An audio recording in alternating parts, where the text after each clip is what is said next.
আক্রমণ এবং পাল্টা আক্রমণের খেলা চলছে। বাম প্রান্ত দিয়ে আস্তে করে বাড়ালেন ও ভারসাম্য রাখতে পারলেন না এবং বলটি চলে গেল মাঠের বাইরে। থ্রোইন এবার তো থ্রো করলেন ক্লিয়ার। নবী একাডেমি ইয়াংস্টার ঝালকাঠি হেড করলেন। ভালো খেলা হচ্ছে। ছোট ছোট সিয়াম দলের ক্যাপ্টেন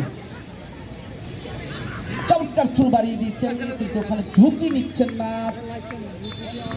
ভালো ডিফেন্ডার এদিকে বুক দিয়ে নামালেন, টোকা দিয়ে বাড়ালেন এবং আবারও পাশে প্রাণভরে উপভোগ করছে আমন্ত্রিত দর্শকেরা।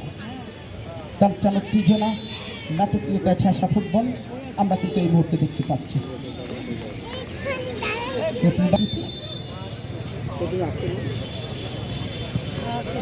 দেওয়ালে প্রতিহত এবং শেষ পর্যন্ত কর্নারের বিনিময় রক্ষা করলেন। সুবর্ণ সুযোগ নবী একাডেমির। আগামীকালকের দুটি খেলা রয়েছে। নজরুল ভাইকে দেখতে পাচ্ছি যে জায়গাটিতে কর্নার হচ্ছে, ওই জায়গায় তিনি অবস্থান করছেন। তাকে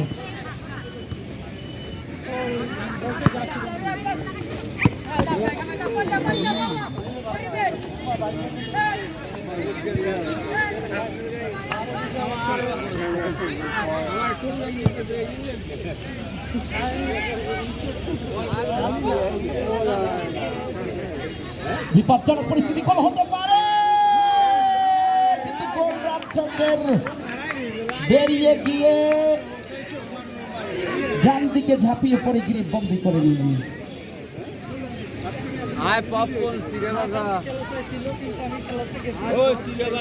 আগামীকাল 12 তারিখ দুটি খেলা রয়েছে। চন্দ্রদ্বীপ স্পোর্টিং ক্লাব গাস্টারবাইন বরিশাল, এরপরে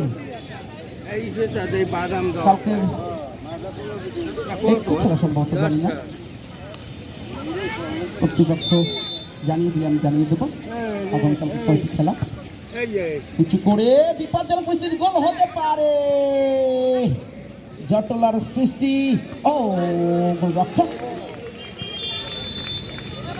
মোহমোহ আক্রমণ, গোলরক্ষক এমিলিনো মার্টিনেস, আর্জেন্টিনা।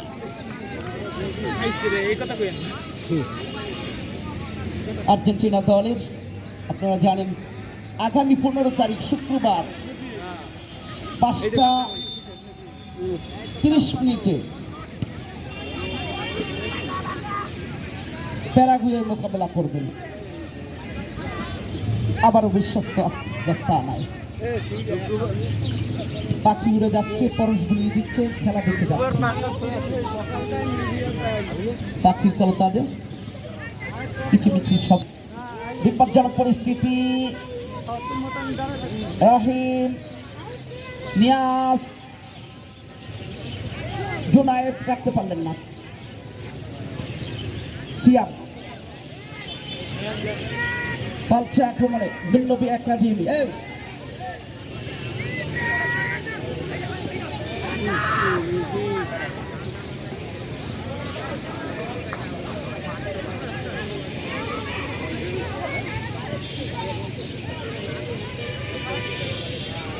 রাখতে পারলেন না। আমাদের মাঠে প্রাক্তন ফুটবলাররা, ন্যাশনাল টিমের প্রাক্তন খেলোয়াড় এবং বর্তমান ন্যাশনাল টিমের খেলোয়াড়রা, সোনালী অতিথির সদস্য, বরিশালের কর্ণধার যারা রয়েছে সকলকে ধন্যবাদ জানাচ্ছি। থ্রো করবেন, উঁচু করে থ্রো করলেন, ক্লিয়ার, হেড করলেন। আক্রমণে ইয়াংস্টার। গত খেলাটি ট্রাইব্রেকারে নিষ্পত্তি হয়েছে, জানি না এই খেলাটি যদি ড্র হয়ে যায় তাহলে এটিও কিন্তু ট্রাইব্রেকারে নিষ্পত্তি করা হবে। এবং মাঠের বাইরে সহকারী রেফারি অতাকা আব্বাস